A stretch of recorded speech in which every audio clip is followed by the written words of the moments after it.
Hey everyone, today we've got a very exciting video. We're going to be interviewing Cameron Scott, who is an up-and-coming South African screenwriter, producer, and actor who has worked on films such as The Ring of the Beast, Triggered, and of course now The Kissing Booth 3. So let's welcome him right on. Cameron, thank you so much for joining us. What's up, Caleb? How are you? How's everybody doing today? I'm great, man. It's so awesome to see you just taking on the world, especially coming from another South African. I'm feeling incredibly patriotic seeing you up on such a big budget like Netflix film, which is so freaking cool. So thank you so much for taking the time out to talk to me. No, man, to be honest with you, it's a complete joy on my end. And, it's about time. There's so much stuff in South Africa, and that's a big mission for me. A big mission for me is to push that to the limits, you know what I mean? And then see how we can get those people and places recognized. So yeah, this is another step in the journey, man, and I'm super thrilled. From the moment of like The Bachelorette to now, it's like it's just exciting. It's exciting that I'm connecting with people in SA and starting to just be seen by them and be able to take that forward. I'm thrilled. Man, that is honestly, that's really exciting. I just want to know, can you just tell the audience or the people at home just a little bit more about yourself? Like you've mentioned The Bachelorette, tell us a bunch of that sort of different stuff, what you've been involved in, what you're going to be involved in. And for those of you that want to do a little bit more information searching about Cameron, he also has an IMDb page, which I will link down below, as well as all of his socials. So if you want to join him, you can do that there. But Cameron, take it away. All right, so The Kissing Booth and Bachelorette South Africa were almost like the start, if that makes sense. So since I was young, let me tell you, I did not enjoy being in front of people initially. It was a bit of a fear that I had to conquer, Then over time, I started to realize that you can have an impact on people's lives, and you can take them away from the circumstances that they're in and really take them into a world of entertainments and engagements with these imaginative places in this world, And so for me, growing up, that's always been the heart and passion of what I do, and it's led me to develop my skills in an array of different disciplines, like you said, screenwriting and producing and directing, because I kind of realized you could wait your whole life for the perfect role or whatever, and I mean, besides the intensity it might take to actually get that, and luck and right timing and preparation, etc. It might not even be the thing that you want to make. You know what I mean? So for me, I think the first thing to know about me is that since I was young, I've been building this narrative universe almost, and it's called the Ad Regnum universe. And I'm just so thrilled to be starting to bring that into reality, to bring that what's imagined into the real world, with really talented people, and just get it seen. That's a big part of what I do. I mean, a lot of people will be like, I do it for the arts, you know what I mean? But like, what good is arts if it can't reach people, Yeah. And so I'm super excited and thrilled with the initial response of Kissing Booth 3 that came out this last Wednesday. And yeah, even The Bachelorette, like it's just an experience. All the Sappers, man, we are one of a kind as a people, and I love it. So, okay, well, talking about The Kissing Booth 3, what did you personally think about the movie? Me personally, what I thought about the movie was, I mean, I'm going to be honest with you. When you're first watching it, you're just like, oh, okay. They kept that scene. Okay, cool. Is this scene in there? Okay, cool. That scene wasn't in there. What about this scene? That's what you think of when you're an actor. I really understand why some actors, when they're watching their own work, are like, because it's a stressful experience, which is, I suppose, a sacrifice that artists have to make in order to produce entertainment for others. Because I wouldn't never say I've lost the magic of experiencing cinema and movies, because that's just something that just never goes away. But you certainly view it more analytically and strategically, when you start to get more in it. So overall, I'd say Kissing Booth was just really fun. It's a fun movie. I get really upset when people are like, some reviews you'll read about The Kissing Booth is, oh, it's this, and it's like this corny rom-com, and I'm just like, my guy, that's what we like to see on Friday nights after we've had like any week in 2020 or 2021. We need to see something that is fun, light-hearted, reminds us of like just the small joys of life. And I think the movie is shot really cool. It's got a very unique style in it, and I think the story's got more than enough drama to go around. So I enjoyed it. I really enjoyed it. And I was like, hey. I did that kind of like Leo meme. You know what I mean? I was like, it's me. You know what I mean?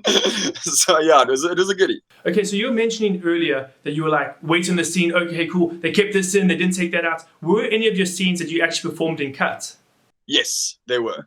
I'm not allowed to say which ones, but there were 1 or 2 scenes that I was in that were cut. But if I'm honest with you, in any film that you do, there's going to be scenes that aren't going to make it. And filmmakers do that because they need to see where the story sits in the edit timeline. And, you know, and you have to sometimes make very difficult decisions. When we were doing the first cuts of The Ring of Beasts, there are entire sequences we didn't even get to film, let alone like edits in the final, like, you know, sets.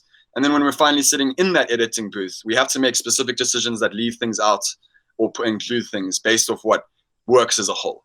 So, and that's why when you trust your whole team, you know, the director has that vision, and that's what you got to go with. That's what you got to trust is out there, you know? So what was your favorite scene from the kissing booth that you were in? And then let's also go with another one that you weren't in that was probably just your favorite scene from the movie as a whole. I think my favorite scene in the movie was probably the go-kart racing. Like, that was really fun. Really, really fun.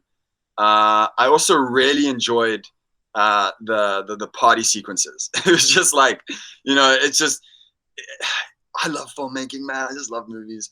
It was just, because it was surreal, right? It was like literally I'm being introduced by a character who's existed in the show into the show. You know what I mean? So it's like I'm acting reality in some ways. I also had a blast. Doing the scene with the 70s putt stuff. That was really, really cool. Like I had a good time. There. Okay. And, the scene that I liked in general overall for the entire scene, man, I'm not gonna lie, dude. I got suckered by that part where Noah / Jacob Elordi asks Elle / Joey King if she wants to dance. That part was like, oh man, like that's cool, dude. You know. And so, what was it like working with the cast and crew? What are some like funny stories that you can tell us? What were some of the standout moments for you working with the actual cast and crew from the film? Well, to be honest, I think there were lots of standout moments throughout the entire production. I think one of the major ones for me was just coming in at the third movie, you know, and then like kind of being that kid who's joining school late, you know what I mean, in terms of like down the line. So everybody had kind of like knew each other, and navigating that territory is always like, I wouldn't say tough, but it's like tricky, you know, because you want to get like as invested as you can, but at the same time you're aware that these relationships have been for like, you know, 2 movies before you arrived. So just giving that is like, and I get really excited and I get like super energetic and I want to just be present and involved. So I think that was an experience on the set. But one of the really cool moments that happened was actually when we were just sitting around waiting to film, and I was like, dude, I just want to make a video like right now behind the scenes. And I got this video. It's flipping dope, and everybody in the cast is in it, and I'm going to be posting it soon. So I'm really excited for that. Go down to the description down below. Follow Cameron. You don't want to miss out on that video. Another really cool moment was playing and learning how to play certain card games from Joel Courtney, who plays Lee. He's just such a cool guy, man. And like when we first met, there were like a couple moments where we were like, oh, dang, like we think the same. Like, you know what I mean? Sometimes people, there was one time where I was just standing watching the monitor and someone was like, Joel, Cam. And I was like, you know what I mean? Because I'm like blonde, I got blue eyes, you know, like I don't necessarily like look like Joel. But it was just, he's just a really cool guy, and we hung out a lot, and just spending time with him and like learning like these games. I learned how to play a game called Kings in the Corner, which is a lot of fun. And also learned how to shuffle a deck, which is cool. I couldn't do that before the kissing booth. I do, yeah, when it comes to shuffling decks, I kind of just mash all the cards, literally. So would you say you and Lee pretty much got along as well as you did in the movie, both on screen and off screen? Oh yeah, for sure, definitely.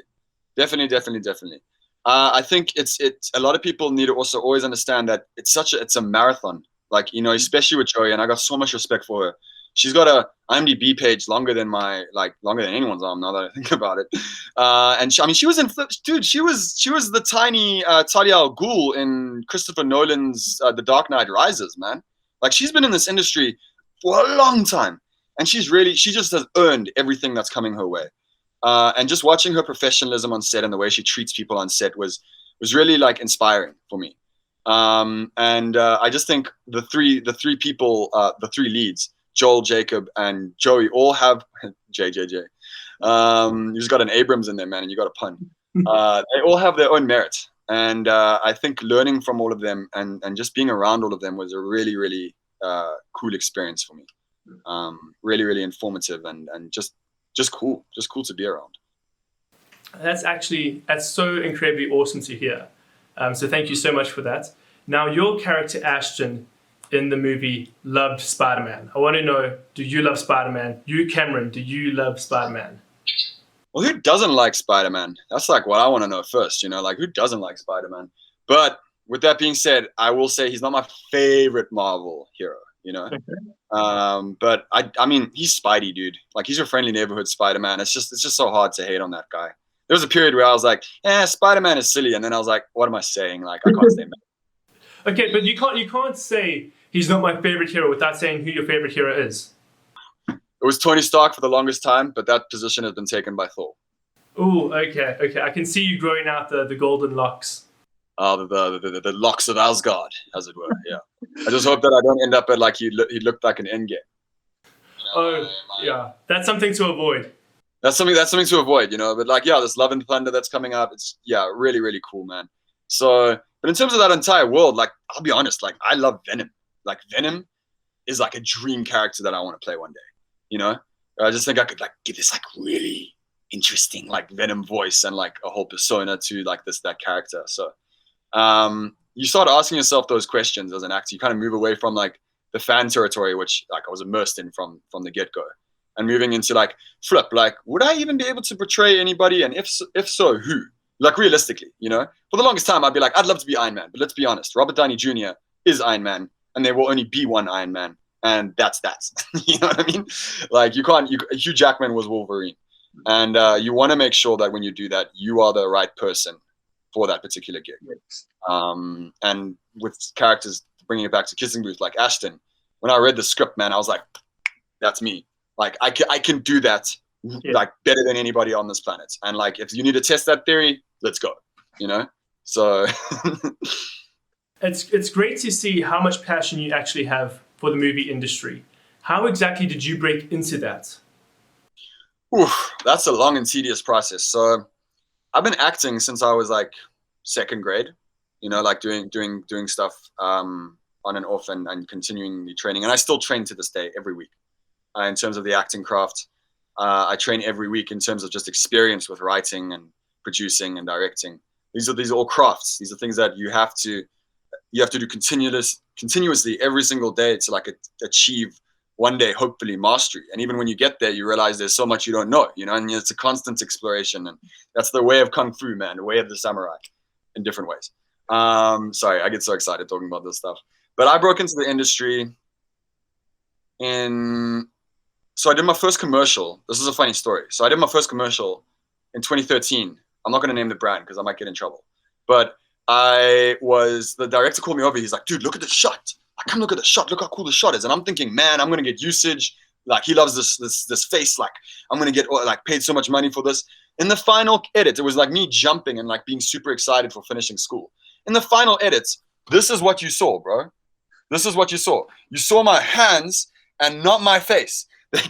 And I count that, Caleb, as the moment where I was officially inducted to like, welcome to the industry, biatch. Sorry, excuse my French, but like, you know what I mean? Like that's what it was, dude. That's what it was. That's when I got into the industry. Okay, that's absolutely fantastic. But I think what you said earlier on, where you talk about you're always constantly practicing your craft, I think that's incredible. When I was still studying on-screen and on-stage performance, one thing that blew me away is you actually have to constantly practice. Acting is not the simple craft that so many people think it is. You can't just, in many ways, just turn it on. Just like any muscle in your body, your face needs to be worked. You need to work with those different muscles. You have to contort. I can't do that. But it's just great to actually hear people say, no, that's something you've really got to work at. It's a passion. And just like any passion, you've really got to pursue it. And you've got to put time and effort into it. Otherwise, anybody could do it. And there's a reason so few people really make it to the top. there's a really cool quote by a very famous acting teacher who worked a lot with Marlon Brando, who said that, you know, you go to a concert for like a violinist back in the day, you know, because of COVID, and you'd hear them perform, or you'd watch a video of someone performing, and you'd be like, man, like, that is insane. You know what I mean? Like, this person's like hitting 7 drums at the same time, or this person's like making, you know, playing notes that you couldn't believe, and in your mind you're going, I respect that. I could never do that in the way that I am right now. You know what I mean? But there's this funny thing that happens, and it happens with a few disciplines, but particularly with acting, where people are like, they're very easy to put themselves in the shoe. They very easily put themselves in the shoes of the actor and say, oh, he or she could have done this, or they could have done that, or they could be better here, or I love them there. And to be honest, that's your job. Like, I'm not even going to say that I agree with that or disagree with that. Like, my job is my job is to be compelling and as true to a character and a story as possible. Whether or not you like it as an audience member, that's up to you. But in order for me to hit that objective of being compelling, that's my job. And if I don't do my job, I'm not working at it every day. My priorities are not where they should be. I'd be like an athlete who's letting their team down or letting themselves down when they're actually called to perform, or the musician who hits a wrong note. So yeah, it's a craft. And now, okay, talking about your craft, what is your favorite movie role you've ever had? Whether that be something that's been released, whether it's a university film, what is your favorite role? Dude, Romulus, The Ring of Beasts, Kingdom Come, our debut production, 2021. Romulus, man. Like, wow. And he's not done by any means. He's not done. I'm excited for you guys to see more of him and the story that is unfolding. Because like I said, it's a big story. It's a universe. But he's just a character with so much complexity and depth. I mean, I think any character that you play, you know, given the opportunity, you can explore that. You know, even when like in PJ and Triggered, where a lot of people were saying, "Oh, it's kind of like a shallow thing." Like, don't get me wrong, like I don't necessarily, I didn't like write it or anything, but you can still develop things for yourself and fit those into the context of what you're doing. But Romulus, it's a really, really, really cool character for me. And if we're talking about like high school, then I did like the scene from the Joker, and I really want to give that a whack at one day. I can do a dope voice, and I got like ideas for how I perceive the character, which I'd like to maybe one day have the option to explore. So, how do you feel about the movie industry here in South Africa right now? This was a really, really tough question for me to answer because it's multifaceted. Just the scale and size of the industry globally makes any industry not linear. You know, so any comment that I have, I will put on the front a disclaimer that it doesn't necessarily reflect the entirety of the industry, just my perception of it. I believe that South Africa, for a very long time, has been at the starting line of becoming one of the great places where production and entertainment can take place. I also believe that South Africa has stayed at the starting line for the longest period of time and hasn't progressed past able to realize its potential for the longest time. And that's something that, as Kingdom Come, myself and KG really want to challenge and ask people is like, how can we do that better? You know, we have this great opportunity now with streamers, with Netflix content that's being made in South Africa, I mean, in America, man, like we haven't even scraped the top of the iceberg for what, like the possibilities that are coming out with streamers. And we have to ask ourselves seriously as an industry, are we going to stay at that starting line, or are we going to take those risks and move forward? And a lot of those risks mean huge capital and money investments into the industry and its people. I cannot emphasize that enough, Caleb. I have heard horror stories over the last year of people in South Africa who are legends of their local industry and have been completely taken advantage of by production companies who aren't paying them because they're not being paid and commissioned enough money, which is, to be honest with you, you know? So it's a very passionate thing for me, and I honestly believe that we can realize that potential. And I have seen and I've worked with and I work with people who are immensely talented at what they do. They are driven, they have that vision, and now it's about actually just getting it realized. So when it comes to the state of things in South Africa, I think, I don't know about everybody else, but we've taken those first few scary steps off the starting line. And I really mean that when I say they are scary, because you have no idea if it's going to fail or if it's not. But the time for South Africans to say things like, man, that's South African content, or I don't want to do that. Like, that's past. And to be honest with you, you shouldn't have to feel obliged to watch anything I make. You know what I mean? You know, I told somebody once the last time I was at the theater, I told someone that they said, thank you so much for coming and your support. I was like, no, dude, don't thank me for coming here. I walked up to you after the show because I wanted to thank you for performing. You know what I mean? And we have to get rid of this mentality of, I'm so grateful that someone showed up to a South African thing. Like, you can't be like that, you know? I want people to watch The Ring of Beasts because they want to watch The Ring of Beasts, you know? Or The Kissing Booth because they want to watch it. I don't want to like make them feel obliged like a national duty that they have to watch it. That natural pride will come, man. You know what I mean? Like, you just got to celebrate the work that we do. But in terms of internal industry, it's really time for people to. There's only a few players that I know of in South Africa who really put capital and resources behind what they do because they believe in it. And those are the people who always thrive. You know what I mean? So, yeah. But that's perfect. I honestly believe that was a great answer. So thank you so much for being open, transparent, and honest with me. Then I just want to ask you, while we're talking about South African content, what is your favorite South African movie, series, show, film, anything? What's your favorite South African property? So this is also another interesting question because I view this a little bit differently. So when we were building up Kingdom Come, we asked ourselves what kind of stuff do we want to be making? You know, like, what's our slate?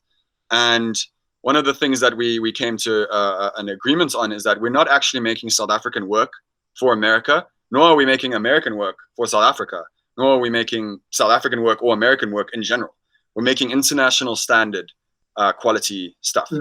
And the reason I went into that little detour is because it informs my answer to the question, which is the movies that have actually been viewed more internationally than South African, but they have been made and have been heavily involved with South Africans.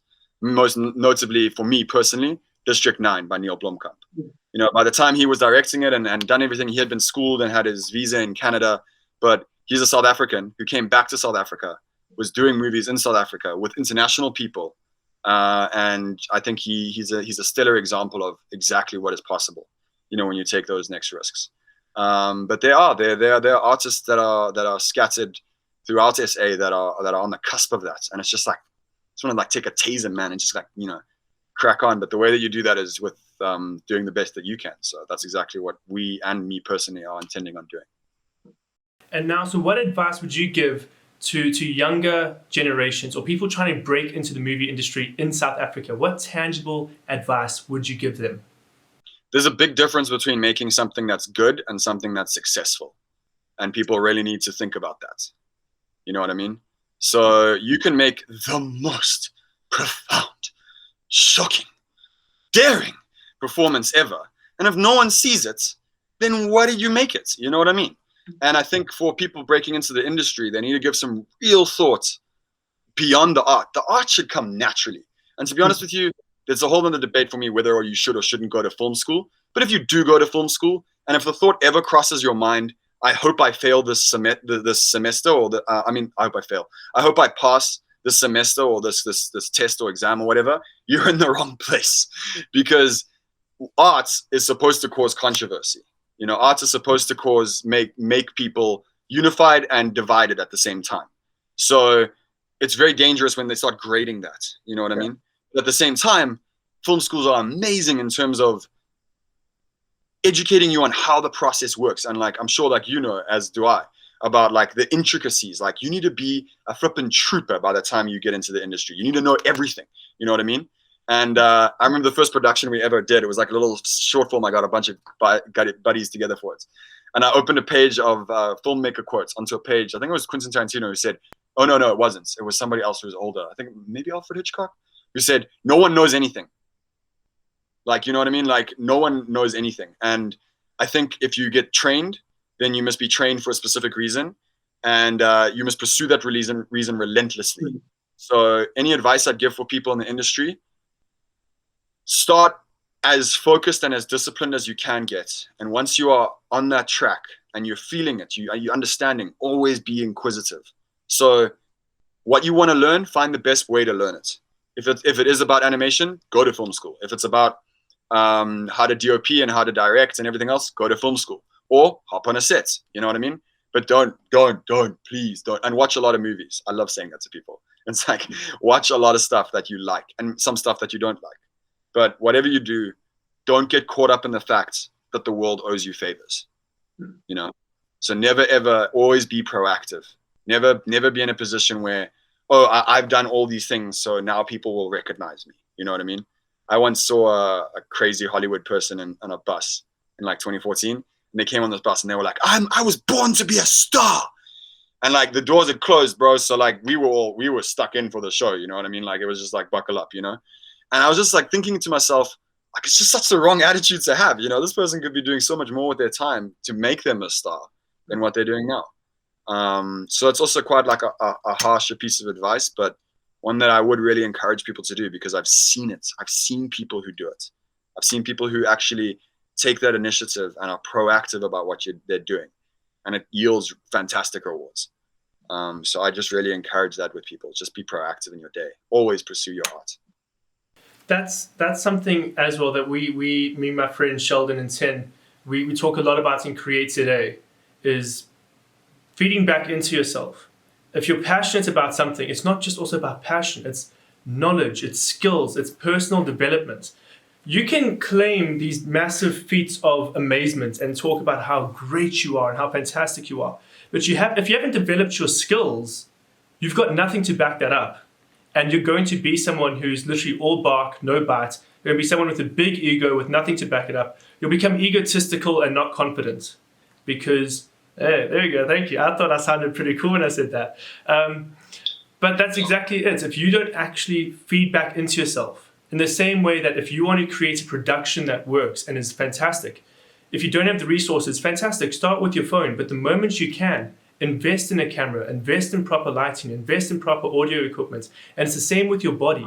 Invest in your knowledge and invest in your experiences. And I think you mentioned that brilliantly. So thank you so much for that. No, absolute pleasure. And it's so good to hear you say that as well. And it's advice that more like people need to hear. Quentin Tarantino says that, you know what I mean? He says the best film school you can do, make a feature film. Yeah. Christopher Nolan said, you want to become a movie director, pick up a camera, now you're a movie director, just go make a movie. You know what I mean? Like it's very difficult. And like, I loved what you said there about like the dangers of being egotistical. I thought when I left high school that if I booked a movie like The Kissing Booth, or like something similar, obviously, because it wasn't at that point, but if I booked something like that, I'd be like, I'd own it. You know what I mean? Like that would be the next step. And then I'd do this and then I'd do that. But by the time I actually got into set for Kissing Booth, the first thing I did was close my trailer door, like got on my knees and just thank God that I did not get this earlier than I did, because I wouldn't have been ready. You know what I mean? Like in terms of like you said, my me as Cam, as an artist, you know, like maybe in one or two ways I would have been ready, like maybe on a skill ways, or maybe I looked the part or whatever. But you need to make sure that when those doors open, because that is inevitable, when they open, you're ready. Yeah. Because as soon as that wave starts coming, man, it's not going to be, I just need to work on, like, you better have seen Akira Kurosawa. You know what I mean? Like, we do not have time now for you to catch up. Like, you just got to stay alive. You know what I mean? Like, after that. So, yeah, everything in its paces. You got to make sure that you're ready when it is open. Talking about paces and only accepting things when you're ready, I think it's great also that you mentioned God. I think we all go through these seasons in our life. If you read the Bible, you look at the Hebrew people, they had to go through seasons. Once they left Egypt, they had to go through 40 years where God worked on them and gave them challenges and gave them new information so that they could move into the promised land. It's very similar with us as people. We'll be put through specific situations to prepare us for the next situation. And so, much like yourself, you had to learn very specific tools, skills, and experience. Because, for example, if you went into the Kissing Booth as your first experience, you might have been flipping drowned by that tsunami that came over you.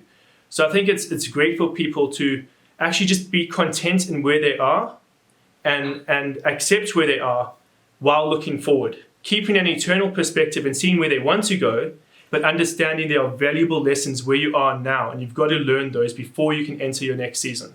You know, I'm going to tell you a really cool story, Caleb, about when it's the first movie that I did was called The Journey is the Destination back in 2015, and it released in Toronto International Film Festival. the following year, and we were all there. And I remember sitting with a buddy of mine, Evan Marsh, who's from Canada. He was on the movie as well. And we had been coaxed by one of the other guys who was very like cliquey social butterfly, you know what I mean, to go to this producer's party. And then we arrive. This guy goes inside, and then he says, "I'll be right back for you guys. I just gotta speak to somebody. Like, we'll get you in right now." He goes inside, and that's it, dude. Like, we go to the door and we're like, "Hey, like, we're in a movie that's, you know, at a gala event here. It's having its premiere here. Is there any way that we can get in?" And the lady was like, "Sorry, I only see like the lead people, so I'm sorry, I can't do anything for you." So we're just like standing outside, like watching all these people come out with their free shit, excuse my language again, and like, you know, like they're like all beaming and like, you know, posing and stuff. And my buddy Evan looks at me. He's like, "Dude, should we go? Like, should we just go home?" And I looked at him and I was like, "Nah, I want to watch this." And then he's like, "Why?" And I was just like, "Because I want to remind myself what I do and do not want to be like if I get to, when I get to that level." Yeah. You know? And he said something that was so cool in response. He just looked at me. He was like, "Yeah, I guess you only climb the ladder once." Now, like, what he means is, now don't get me wrong, you could fall off the ladder and get back on and then carry on climbing up, you know? But that first time that you move up, like, that's the only time that you move up for the first time. Yeah. You know, and doing that in its paces, just enjoy where you're at, man. I loved what you said there with that. It's like there's seasons. It'll come. Like what is yours? What one of my heroes in the South African industry, Jonathan Pienaar, said to me right after Beast, is he said, "It is already. There's nothing. You need to do what you need to do for it. But what is yours? When you are willing and you put your hand up and you're like, I mean, to use from my like speaking from faith, when you say like, 'Here I am, Lord, send me,' you know, like it is written about me in the scroll. It is, but it's that willingness that is it's not gonna be easy. It's not gonna be like, 'Oh, okay, cool, you're on my team.' It's gonna take sacrifice. It's gonna take hard work. It's gonna take discipline. It's gonna take times where you fail. You're gonna have to get back up. But at the end of the day, what is yours is yours. And worrying about tomorrow and chasing, like a lot of people on the kissing booth, and it's a very real like concern that you go through as an artist, will be like, what's next? You know what I mean? Like, I've done this now. I don't know what tomorrow is going to hold, you know? And when I walked up set, I was like, I'm good. You know what I mean? Like this is cool, but like, you know, and I've enjoyed, and I'm still enjoying every moment of it. But it doesn't define me. It doesn't mean like I'm not going to be. I wasn't defined by the Bachelorette. I'm not going to be defined by the kissing booth. You know, I'm going to be defined by the art that I want to give the world that is rooted in A, G to G. So yeah. Honestly, thank you so much. I really appreciate you coming on and just letting me have this time where I can just interview you. It's been incredibly insightful, incredibly informative. I really, truly appreciate it. Honestly, thank you. The joy is all mine, and I'm thanking you, Caleb, because this is the first interview that I'm doing about the kissing booth, and like we said at the beginning of this call, you know, I thank you because the work that you're putting in just grows art. You know what I mean? It speaks to the work that we as kissing booth did, and if I can do that and contribute back to that, that's awesome. And so I'm thanking you. But guys, thank you so much for watching this interview. You guys really are the best. You're awesome. I hope to see you again in a future video. If you haven't yet, please subscribe to my channel. Go down to the description down below. Follow Cameron on all of his socials. And I really hope to see you again sometime soon. Thank you so much, guys. Hi everyone, you obviously made it to the end of Caleb's video, so thank you for watching. I'm Kimberly Williams. I was an extra on the Kissing Booth 3. It was a really cool experience. I thought that was all it would be and you wouldn't see me, but I made it into 2 scenes, which I think is pretty awesome. You can follow me on Instagram, since it's the only place I exist, at KimWilliamsNew.